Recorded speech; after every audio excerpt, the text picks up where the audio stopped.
Meghalaya police crime spot पर पहुंच चुकी है।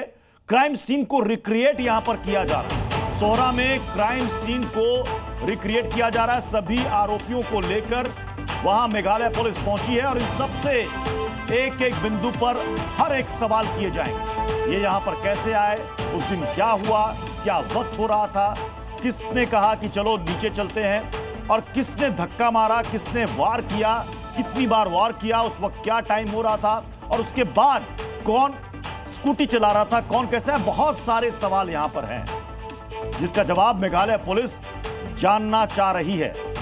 हालांकि सूत्र बता रहे हैं कि जब पूछताछ की गई है सोनम से, राज कुशवाहा से और बाकी तीनों हत्यारों से, तो उन सब ने अपना जुर्म कबूल कर लिया, लेकिन उन कड़ियों को यहां पर जोड़ा जा रहा है। सचिन जी, अब तो क्राइम सीन भी रिक्रिएट हो रहा है कि कैसे राजा रघुवंशी को लोग वहां पर लेकर गए। राज कुशवाहा पहुंचा था राजा रघुवंशी का जब अंतिम संस्कार हो रहा था सोनम के पिता के साथ। आपने कहा कि उस दिन शायद हमने पहली बार देखा था राज कुशवाहा को। वे कुछ कह रहा था, उसके हाव भाव से कुछ आपको लग रहा था? मैंने तो देखा नहीं था। वो तो जब पापा के पास में पापा बैठे हुए थे सोनम के, हाँ। पापा ने बोला कि बेटा इसको मैं देखा हूं, मैंने फोटोज की आ रही है, तो शायद से अपने घर पे आया था। तब हमने इसका वीडियो निकाला कि उसने ये साथ में आया था क्या, तब हमें मालूम पड़ा कि राज कुशवाहा वही है ये। तो क्या राज कुशवाहा तो एक मामूली एम्प्लॉय था उनके यहां पर, जो पैसों की डील की बात सामने आई थी। जी। जितेंद्र रघुवंशी ये कौन है? सर ये मेरे को पता नहीं, मेरे को सुनने में आया क्योंकि मौसी का लड़का है क्या जितेंद्र रघुवंशी, तो हमें तो पता नहीं कौन क्या है, किसने करा है, पर ये समझ नहीं आ रहा मेरे को अभी तक कि इसने मारा क्यों उसको, इसके पीछे कारण क्या है। अच्छा, अभी भी सोनम के परिवार वालों से आप लोगों का मिलना जुलना हो रहा है दुख की इस घड़ी में? सर मेरा तो एक दिन बात नहीं करी मैंने तो अभी तक। वो लोग आते हैं आपके घर पर हालचाल लेने? वो गोविंद आ जाता है, जैसे कल तेरवा था, गोविंद का तेरवे में आया था।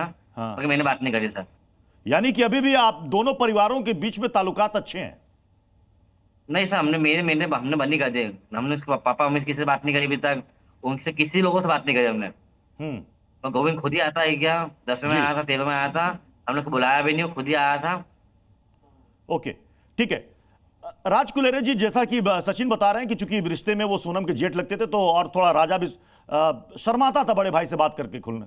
आपसे कभी राजा ने कुछ कहा था कि यार मुझे कुछ गड़बड़ लग रहा है, क्यों सोनम मुझसे बात नहीं कर रही है, एक तो मुझे फॉलो नहीं करती है और मुझे वक्त नहीं देती है, बात तक नहीं करती है? देखिए सर, राजा से मेरी इससे बात हुई थी तो वेडिंग को ज्यादा कोई टाइम नहीं था और हम दोनों बिजी थे, वो भी शॉपिंग को लेके बिजी थे राजा, और मैं भी कहीं बिजी था अपने इवेंट के पर्पस पे। तो राजा से एक मेरी बात हुई थी कि राजा के साथ में मैं शॉपिंग करने के लिए गया था, तो राजा से सोनम ने कहा था कि उनको एक गोल्ड की रिंग की डिमांड है, कि उनको जो फर्स्ट नाइट पर उनको गोल्ड की रिंग और एक साड़ी की डिमांड थी। ये बात इस फैमिली में किसी को पता नहीं है, और राजा और मैं दोनों लेने के लिए गए थे गोल्ड की रिंग। चलिए, बहुत बहुत शुक्रिया राज और सचिन, आप दोनों का हमारे साथ जुड़ने के लिए, हमें वक्त देने के लिए बहुत बहुत शुक्रिया।